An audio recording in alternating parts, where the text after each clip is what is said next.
আলহামদুলিল্লাহি রাব্বিল আলামিন ওয়াসসালাতু ওয়াসসালামু আলা রাসূলিল কারীম ওয়া আলা আলিহি ওয়া আসহাবিহি আজমাইন।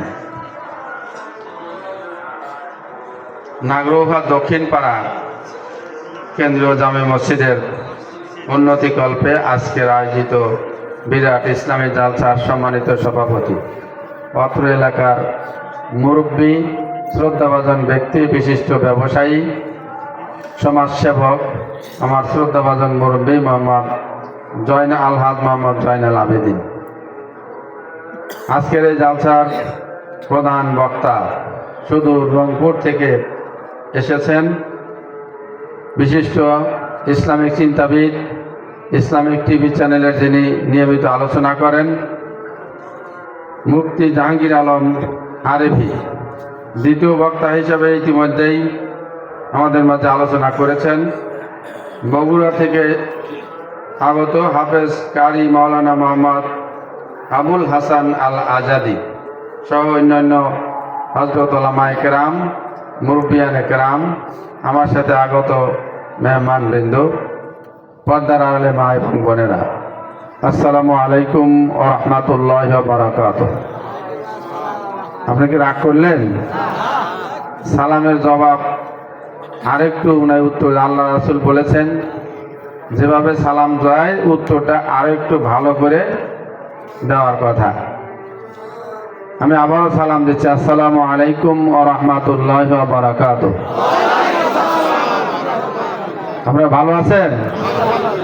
আলহামদুলিল্লাহ। এই গভীর রাতে আপনারা আলোচনা শুনছেন, এতে প্রমাণ হয় এদেশে ইসলাম বিজয়ী হবে এবং এর কোনো সন্দেহ নাই, ঠিক না? যে দেশের মানুষ এত রাত করে গভীর রাতে অন্য কোনো কাজে ব্যস্ত না থেকে আল্লাহর আইন সম্পর্কে, কোরআনের আইন সম্পর্কে, ইসলাম সম্পর্কে জানার জন্য এত আগ্রহ করে বসে থাকে, সেই দেশে ইসলাম বিজয় হবেই ইনশাআল্লাহ। এই জন্য আলহামদুলিল্লাহ আমরা এই জালসায় আসতে পেরেছি, আল্লাহর কাছে শুকরিয়া আদায় করি আলহামদুলিল্লাহ। রাসূলের প্রতি দরুদ এবং সালাম করছি, সবাই বলি সাল্লাল্লাহু আলাইহি ওয়াসাল্লাম। সম্মানিত ভাইরা, আমি কথা না বাড়িয়ে যে কথা বলার জন্য আমরা এসেছি, আপনারা জালসার পক্ষ থেকে, কমিটির পক্ষ থেকে দাওয়াত করেছেন আলহাজ মাওলানা রফিকুল ইসলাম খানকে, যিনি বাংলাদেশ জামাত ইসলামীর কেন্দ্রীয় সহকারী সেক্রেটারি জেনারেল, বাংলাদেশ ইসলামী ছাত্র শিবিরের তিনি একাধিকবার কেন্দ্রীয় সভাপতি ছিলেন, নির্বাচিত হয়েছিলেন।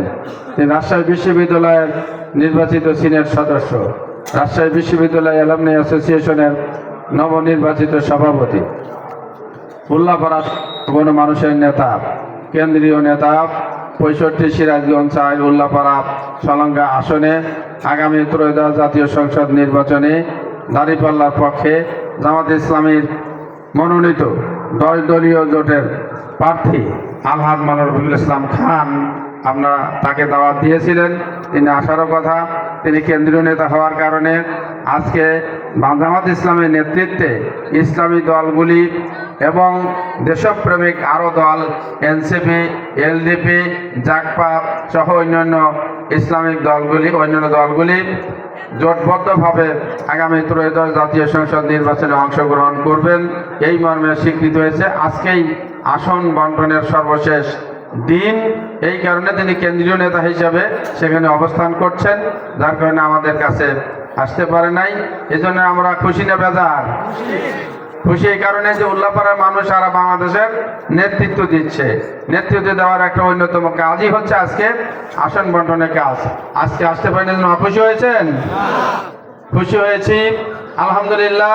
আমরা যদি মনে দুঃখ পেয়ে থাকি, দুঃখ না পেয়ে, আমরা কষ্ট পেয়ে থাকি, কষ্ট না পেয়ে আল্লাহ তার কাছে প্রার্থনা করছি আমাদের এই কষ্টগুলিকে, দুঃখগুলিকে আল্লাহ তাআলা যেন কবুল করে নেন, প্রসাদ দেন। আগামী দিনে আমরা যেন এর মাধ্যমেও উল্লাপাড়াকে, আমরা আধুনিক উল্লাপাড়া গঠন করার ক্ষেত্রে আলহাজ মাওলানা রফিকুল ইসলাম খানকে আমরা শক্তিশালী করে, তার সমর্থন করে আমরা ব্যাপক বিজয় লাভ করতে পারি, ঠিক কিনা?